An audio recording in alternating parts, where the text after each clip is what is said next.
And I think she's getting all these summer jams in her because when she goes over to the BBC to work and learn a little there, it's going to be freezing, Rukia. Are you mentally prepared? Sort of, yeah. Or as prepared as one can be? Yeah, I'm trying. But I think right now I'm enjoying the sun in Nairobi as much as I possibly can. Yeah. Yeah. And hopefully the adrenaline keeps you warm, right? Hopefully. Yeah. Hopefully. You're just like on the move, on the move, on the move. If you're just joining us, the hashtag is Morning Fix. Of course, my name is Mariam Bishar. Brand_Aseli, Rukia in the building right now. And of course, we just want to get to know her even better. And as we do that, there's so many questions around how Africa's story is told, especially by journalists or the media in the West, and how best we should. Why do you think it's important for us to tell our own story, Rukia? Yeah, for sure. I think there's this phrase, until the lions have their storytellers, tales of the hunt shall always glorify the hunter. And what that essentially means is that we have to take charge of our own stories, and we have to be the ones that tell the stories, because we have lived these experiences and no one else has. And if an outsider does, then they won't be able to capture the accuracy of the story, the human element of the story.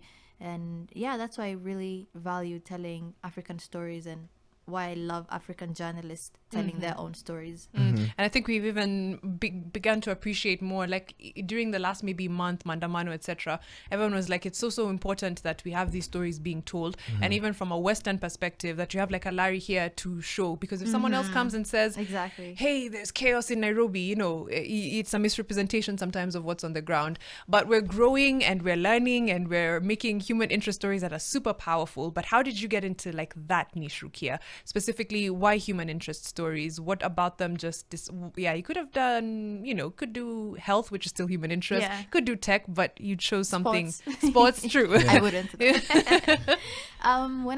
I started out in the newsroom, I tried everything. By the way, I tried politics, current affairs, health, pretty much everything, and I was just looking, okay, what do I like, what don't I like? And I found myself gravitating towards stories that affect human beings, just you and I remember one of the first stories I went to was there were floods in one of the home states in Parklands, and I told that story, had fun with it, and the next day the people who lived there gave me a call, and they were like, hi, just from the story that you did, we got assistance, so we really appreciate what you did. I was like, wait, actually you can make meaningful so much impact, change, with what it is that we do. So from there on, I just started liking stories that are not told most of the time, from underrepresented voices in the society.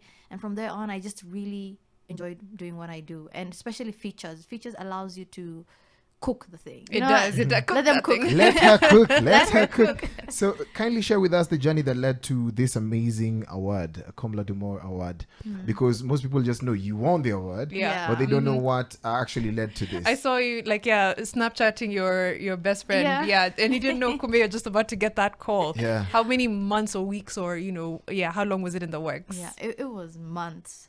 I applied around February this year.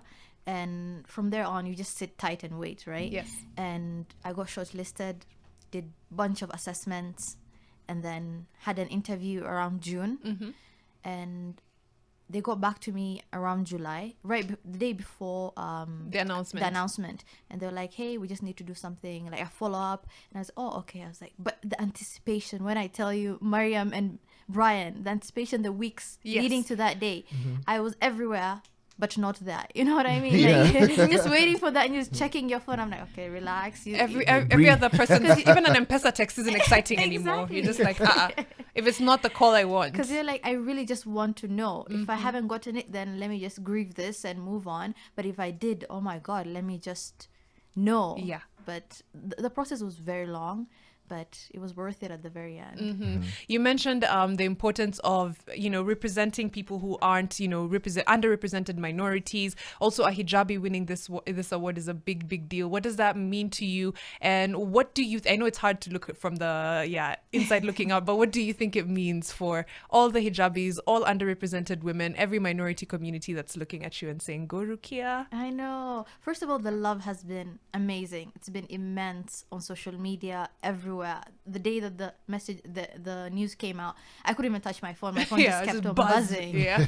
But I think it means a lot to young girls that wear the hijab or from minority communities to see one of them has actually done it.